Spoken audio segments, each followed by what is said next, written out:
Hallelujah, ಸ್ತೋತ್ರಪ್ಪ ದೇವ್ರೆ. ಕೃಪೆ ಭಾಗ್ಯವನ್ನು ಕೊಟ್ಟು ದೇವ್ರೆ ಈ ವಾಕ್ಯವನ್ನು ಶೇರ್ ಮಾಡಕ್ಕೆ ಈ ಒಂದು ಸಮಯವನ್ನು ಕೊಟ್ಟಿದ್ದಕ್ಕೋಸ್ಕರ ಸ್ತೋತ್ರಪ್ಪ. ನೋಡ್ತಾ ಇರೋ ಪ್ರತಿಯೊಬ್ಬರು ದೇವ್ರೆ ಆ ವಾಕ್ಯದಲ್ಲಿ ಮೆಚ್ಯೂರ್ಡ್ ಆಗಲಿ, ಟೆಸ್ಟ್ ಮನೆಯಿಂದ ಬರಲಿದ್ದಾರೆ. ಪವಿತ್ರಾತ್ಮನೇ ಅಪ್ಪ, ನೀವು ಅವ್ರ ಹತ್ರ ಮಾತಾಡಿ ಆ ವಾಕ್ಯ ತಿಳುವಳಿಕೆನ ನೀವು ಹೇಳ್ಕೊಡಿ. ಅವ್ರ ದೊಡ್ಡ ದೊಡ್ಡ ಬದಲಾವಣೆ ಅವ್ರ ಜೀವನದಲ್ಲಿ, ಆತ್ಮದಲ್ಲೂ ಶರೀರದಲ್ಲೂ ಅವ್ರು ನೋಡ್ಲಿ ಅಪ್ಪ. ಯೇಸು ಕ್ರಿಸ್ತು ಹೆಸರಿಂದ ಕೇಳ್ತಾ ಇದ್ದೀನಿ ತಂದೆಯೇ, ಆಮೇನ್ ಆಮೇನ್ ಆಮೇನ್. ಹಲ್ಲೆಲೂಯ. ಸೊ ಇವತ್ತು ಒಂದು ವಾಕ್ಯವನ್ನು ನಾವು ನೋಡೋಣ. ಜ್ಞಾನೋಕ್ತಿಗಳು 18ನೇ ಚಾಪ್ಟರ್, ಅದರಲ್ಲಿ 20ನೇ ವಾಕ್ಯವನ್ನು ನಾವು ನೋಡೋಣ. ಅದೇನು ಹೇಳ್ತಾ ಇದೆ ಅಂತ ಒಂದ್ಸತಿ ಇಂಗ್ಲಿಷ್ನಲ್ಲಿ ಓದ್ತೀನಿ ಮತ್ತೆ ಕನ್ನಡದಲ್ಲಿ ಓದ್ತೀನಿ. Death and life are in the power of the tongue, and those who love it will eat its fruits.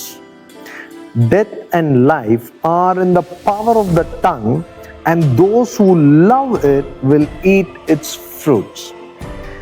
ಜೀವ ಮರಣಗಳು ನಾಲಿಗೆಯ ವಶ, ವಚನ ಪ್ರಿಯರು ಅದರ ಫಲವನ್ನು ಅನುಭವಿಸುವರು. ಹಲ್ಲೆಲೂಯ. ನೀವು ಯಾವ ಸಿಚುವೇಶನಲ್ಲಿ ಹೋಗ್ತಾ ಇದ್ದೀರಾ, ನಿಮ್ಮ ಸಿಚುವೇಶನ್ ಏನಂತ ನಿಮ್ಗೆ ಚೆನ್ನಾಗಿ ಗೊತ್ತು. ಹಲ್ಲೆಲೂಯ. ಸೊ ಏನೇ ಸಿಚುವೇಶನ್ ಇದ್ರೂ ಪರವಾಗಿಲ್ಲ, ಬಟ್ ಇವತ್ತಿಂದ ನಿಮ್ಮ ಲೈಫ್ ಚೇಂಜ್ ಆಗೋ ಥರ ನೀವು ಇನಿಷಿಯೇಟಿವ್ ತಗೋಬೇಕು.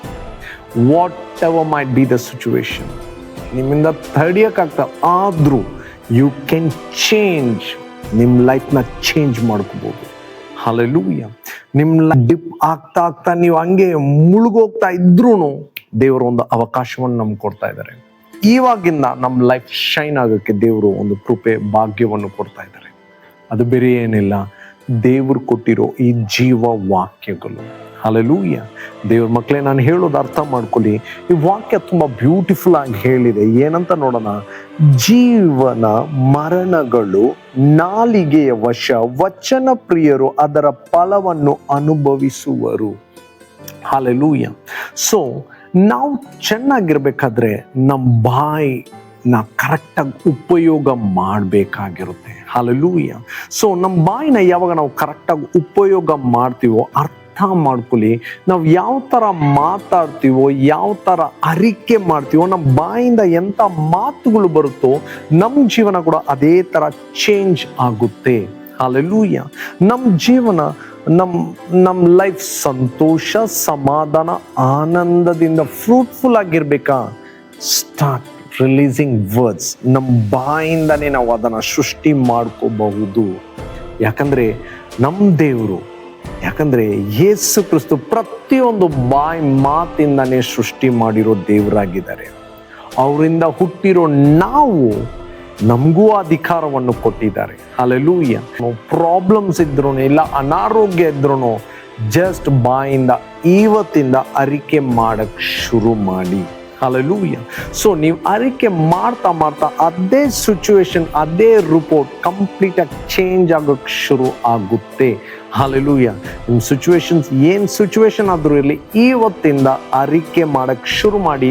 ಇಲ್ಲ ಅಂದರೆ, ಅಯ್ಯೋ ನನಗೆ ಅರಿಕೆ ಮಾಡಕ್ಕೆ ಬರಲ್ಲ ಪಾಸ್ಟ್ರೆ ಅಂದರೆ, ಓಕೆ, ನೋ ಪ್ರಾಬ್ಲಮ್. ಒಂದು ಬುಕ್ ತೊಗೊಳ್ಳಿ. ಬುಕ್ ತೊಗೊಂಡು ನಿಮ್ಮ ಜೀವನ ಯಾವ ಥರ ಇರಬೇಕು ಜಸ್ಟ್ ಬರೀರಿ. ಏನು ಚೇಂಜಸ್ ನೀವು ಕಾಣಬೇಕು ಜಸ್ಟ್ ಬರೀರಿ. ಓಕೆ, ಈ ಥರ ಚೇಂಜ್ ಆಗಬೇಕು. ಓಕೆ, ನನ್ನ ಹಸ್ಬೆಂಡ್ ಈ ಥರ ಕುಡಿತಾನೆ ಇದ್ದಾರೆ, ತುಂಬ ಇದು ಮಾಡ್ತಾ ಇದ್ದಾರೆ. Okay, change. ವಾಕ್ಯದ ಪ್ರಕಾರ ಅವ್ರನ್ನ ಚೇಂಜ್ ಮಾಡಿದ್ದಕ್ಕೋಸ್ಕರ ಸ್ತೋತ್ರಪ್ಪ. ಒಂದು ಒಳ್ಳೆ ಹಸ್ಬೆಂಡ್ ಆಗಿ ನೀವು ಕೊಟ್ಟಿದ್ದಕ್ಕೋಸ್ಕರ ಸ್ತೋತ್ರ. ನಿಮ್ಮ ಮಕ್ಕಳು ಕೆಟ್ಟ ದಾರಿನಲ್ಲಿ ನಡೀತಾ ಇದ್ರ, ದೇವ್ರೆ ನೀವು ಒಂದು ಒಳ್ಳೆ ಮಗನಾಗಿ ಮಗಳಾಗಿ ಅವ್ರನ್ನ ರೂಪಿಸಿದ್ದಕ್ಕೋಸ್ಕರ ಸ್ತೋತ್ರಪ್ಪ. ನಿಮ್ಮ ನಾಮ ಮಾತ್ರನೇ ಮಹಿಮೆ ಆಗಲಿ ದೇವ್ರೆ. ಹಲ್ಲೆಲೂಯ. ಫೈನಾನ್ಷಿಯಲ್ ಪ್ರಾಬ್ಲಮ್ ಇದೆಯಾ ದೇವ್ರೆ, ಈ ಫೈನಾನ್ಷಿಯಲ್ ಪ್ರಾಬ್ಲಮ್ ಇಂದ ನನ್ನನ್ನು ಬಿಡಿಸಿದ್ದಕ್ಕೋಸ್ಕರ ಸ್ತೋತ್ರಪ್ಪ. ಇದರಿಂದ ನನ್ನನ್ನು ಓವರ್ಕಮ್ ಮಾಡೋ ಕೃಪೆ ಕೊಟ್ಟಿದ್ದಕ್ಕೋಸ್ಕರ ಸ್ತೋತ್ರಪ್ಪ. ಜಸ್ಟ್ ಯೂಸ್ ಮಾಡಿ. ರೋಗಗಳಲ್ಲಿ ಇದ್ದೀರ, ರೋಗಕ್ಕೋಸ್ಕರನೇ ವಾಕ್ಯ ಕೂಡ ದೇವರು ಕೊಟ್ಟಿದ್ದಾರೆ. ಆತನ ಬಾಸುಂಡೆಗಳಿಂದ ನಾವು ಸ್ವಸ್ಥತೆ ಆಗಿದ್ದೀವಿ ಅಂತ ವಾಕ್ಯ ಕೊಟ್ಟಿದ್ದಾರೆ. ಜಸ್ಟ್ ಆ ವಾಕ್ಯನ ಯೂಸ್ ಮಾಡಿ. ದೇವ್ರೆ, ನಿಮ್ಮ ಬಾಸುಂಡೆಗಳಿಂದ ನಾನು ಹೆಸರು ಹೇಳ್ಕೊಂಡು ನಾನು ಸ್ವಸ್ಥತೆ ಆಗಿದ್ದಕ್ಕೋಸ್ಕರ ಸ್ತೋತ್ರಪ್ಪ. ಸ್ತೋತ್ರ ದೇವ್ರೆ. Thank you my love. Thank you for healing me my love. Thank you for healing me my love.